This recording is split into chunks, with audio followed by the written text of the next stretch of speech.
Praise the lord. యేసునామమే జయము. మన రక్షకుడు మన విమోచకుడైన యేసుక్రీస్తు అతి పరిశుద్ధమైన నామంలో అందరికీ శుభములు. చిన్న ప్రార్థన ద్వారా ఈ ఉదయకాల వాక్య భాగం ధ్యానించుకుందాము.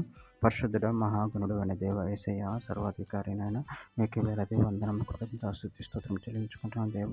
దేవ ఉదయకాలం ప్రభు వాక్య భాగం ధ్యానిస్తుండగా వాక్య భాగం అర్ధముట్లు సహాయం చేసి మీ కృపలో బలపరిచి మీకు మాదిరిగా మమ్మల్ని నడిపించి మీ చిత్తాన్ని మా జీవితంలో జరిగించమని చిన్న ప్రార్థన యేసుక్రీస్తు అతి పరిశుద్ధమైన నామంలో అడిగి వేడుకుంటున్నాడు తండ్రి. Amen amen. లూకా సువార్త 1:37 దేవుడు చెప్పిన ఏ మాట అయినను నిరర్థకము కానేరదని ఆమెతో చెప్పెను. ఆమె దేవుడి వాక్య భాగం దీవించును గాక. ప్రభునందు ప్రియులారా, ఇక్కడ వాక్య భాగంలో గమనించినట్లయితే దేవుడు చెప్పిన ఏ మాట అయినను నిరర్థకం కానేరదని ఆమెతో చెప్పెను. అదేవిధంగా వాక్య భాగంలో గమనించినట్లయితే లూకా సువార్త 18:27 ఆయన మనుషులకు అసాధ్యం లేనివి దేవునికి సాధ్యములని చెప్పెను.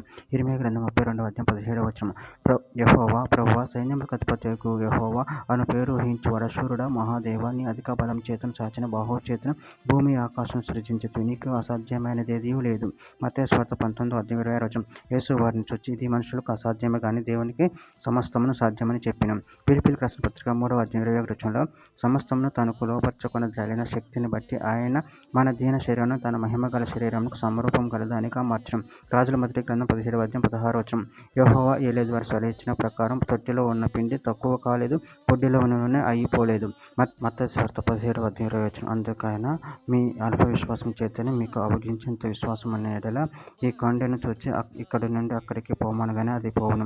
మత్తయి సువార్త 22:29 అందుకు యేసు లేఖనములు గాని దేవుని శక్తి గాని ఎరగక మీరు పొరపడుచున్నారు. హెబ్రీయులకు రాసిన పత్రిక 11:3 ప్రపంచంలో దేవుని వాక్యం వలన నిర్మాణమై ఉన్నవి, అందును బట్టి దృశ్యమైనది కనపడే పదార్థం చేత నిర్మింపబడినది విశ్వాసం చేత గ్రహించుకొనుచున్నాము.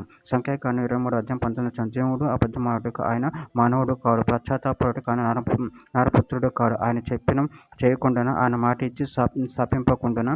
రోమీయులకు రాసిన పత్రిక 10:17 కాగా వినుట వలన విశ్వాసం కలుగును, వినుట క్రీస్తుని గురించిన మాట వలన కలుగును. చివరిగా ఒక మాట యోహాను సువార్త 15:7 నా యందు మీరును మీ యందు నా మాట నిలిచి ఉండి ఎడల మీకేది ఇష్టమో అడుగుడి, అది మీకు అనుగ్రహింపబడును. ఆమె దేవుడి వాక్య భాగం దీవించును గాక. చిన్న ప్రార్థన చేసుకుందాము. పరిశుద్ధుడా ప్రేమగల దేవేశాయనైనా మీరు ఇచ్చిన వాక్యదానాన్ని బట్టి ప్రభావం కృతజ్ఞతలు చెల్లించుకుంటున్నా తండ్రి. మీరు ఏ మాట ఇచ్చిన ప్రభావం అది నెరవేరుస్తున్నాను సెలవిస్తున్నారు. అందరిని బట్టి ప్రభావం కృతజ్ఞతలు చెల్లించుకుంటున్నా తండ్రి. మీరే మాకు సర్వాధికారి ఉన్న దేవుడు ఏమన్నా ప్రభావం అందరిని బట్టి ప్రభావం కృతజ్ఞతలు చెల్లించుకుంటూ మీ ప్రేమ కృపను మమ్మల్ని నిరంతరం కాచి కాబట్టి మీకు మాదిరిగా మమ్మల్ని నడిపించమని చిన్న ప్రార్థన ప్రభువుకి యేసుక్రీస్తు పరిశుద్ధమైన నామములో అడిగి వేడుకుంటున్నాను తండ్రి. Amen amen.